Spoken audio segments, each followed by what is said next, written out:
Dr. Ethan Russo once said, "Cannabis is the single most versatile herbal remedy and the most useful plant on earth. No other single plant contains as wide a range of medically active herbal constitutes." Do you think marijuana should be legal as a form of medication worldwide? People every year become addicted to the so-called pharmaceutical cures that end up killing them in the process. We should all consider medical marijuana as a potential substitute for the pharmaceutical drugs, since the opioid epidemic is becoming out of hand. People become addicted and overdose on pharmaceutical drugs every year. Many see it as a terrible situation we are in and do not want to accept more natural forms. If you are one of these people, then hopefully I can shed some light on a controversial subject. Let's start by educating you on the history of marijuana. There is a robust history surrounding medical marijuana, and there is evidence of marijuana use that dates back 5,000 years ago. And this became a form of medicine in the U.S. in the 19th and 20th century. Federal restriction of cannabis use and cannabis sales first occurred in 1937 with the passage of the Marijuana Tax Act. Subsequent to the Act of 1937, marijuana was dropped from the United States Pharmacopoeia in 1942, with legal penalties for possession increasing in the 1950s, respectively, and prohibition under the federal law occurring for the Controlled Substance Act of 1970. Coming into the more modern era, many states, Canada, and even Puerto Rico have legalized marijuana for medical use. One of the main reasons it actually became illegal was the fact that marijuana could replace a lot of the paper industry, and it can be used as paper and grows faster than trees. There are two main components in marijuana, and this is THC and CBD. Marijuana itself has more than 100 active components. THC is the chemical that causes the high that goes along with the marijuana consumption, while CBD strains have little or no THC in them at all. Endocannabinoids and their receptors are found throughout the human body: nervous system, internal organs, connective tissues, glands, and immune cells. The cannabinoid system has a homeostasis role that has been characterized as the eat, sleep, relax, forget, and protect.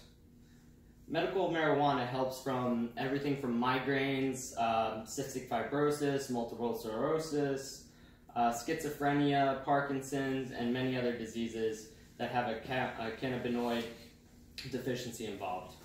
Now that you know a little bit more about medical marijuana, let's discuss pharmaceutical drugs. The science involved in pharmaceutical drugs dates back hundreds of years. This science in pharmaceutical drugs came to America in the 1700s. It was not until the 1800s that it started to become more mainstream and widely used. One of the first major drugs that was considered a medicine at the time was heroin. First thought to be non-addictive, but found to be so addictive that health professionals, legislature, and the public called for the ban or control of the substance. This medicine, at the time, was created by a Bayer company that was also the creators of aspirin. You can obviously see that there was not much research done at the time when pharmaceuticals were being created. There is also a flip side to this, and let's use Bayer aspirin as an example. According to the New England Journal of Medicine, regular use of aspirin can actually increase the survival rate of patients with certain types of cancer. Furthermore, regular dosage of aspirin is used to treat heart conditions, and it results in 57% lower risk of death compared to those who do not consume aspirin. As you can see, there are of course benefits to pharmaceutical drugs. You just have to do more research to see if the positives will outweigh the negative. The unfortunate side about drugs is that many of them can have an abundance of side effects, and in traditional Western culture, we insist on giving you more drugs to take away those side effects, but it can generally lead to more issues as well as more side effects. Now let's compare the two topics at hand. While marijuana can't compare to some pharmaceutical drugs in the way they destroy viruses or prevent diseases from getting worse, it can help in other aspects. There are countless videos that show marijuana helping animals, kids, and adults with seizures, Parkinson's, and marijuana has little or no side effects, and many, especially when we are talking strictly about CBD. Medical marijuana is also cheaper and less abused than pharmaceutical drugs. Pharmaceutical drugs are abused by 15 million Americans every year and account for more deaths in the U.S. than car accidents and firearms. The kicker to this is the FDA approves these drugs that are taking so many lives while there are no reports of medical marijuana or marijuana deaths in general. Besides that, drugs, especially pills, are hard for the body to digest, especially for the liver, and can also lead to many other issues.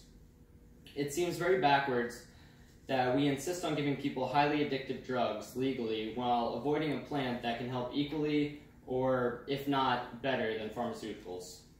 I think society should consider medical marijuana as an alternative medicine. You can get involved with this by simply talking to your local politicians, seeing if you are a candidate for medical marijuana, and just seeing if you can go more natural remedies in general. To summarize, marijuana has gotten a bad rap over the years, and many people still consider it to be as bad as many other narcotic drugs. But the evidence is stacking up in medical marijuana's favor. Medical marijuana might be as good, if not better, than many pharmaceutical drugs, and should be considered as an alternative for many people.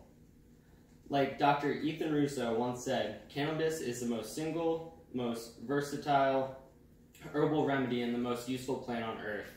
No other single plant contains as wide a range of medically active herbal constitutes. With further research, I believe that medical marijuana can be the medicine of the future. Thank you.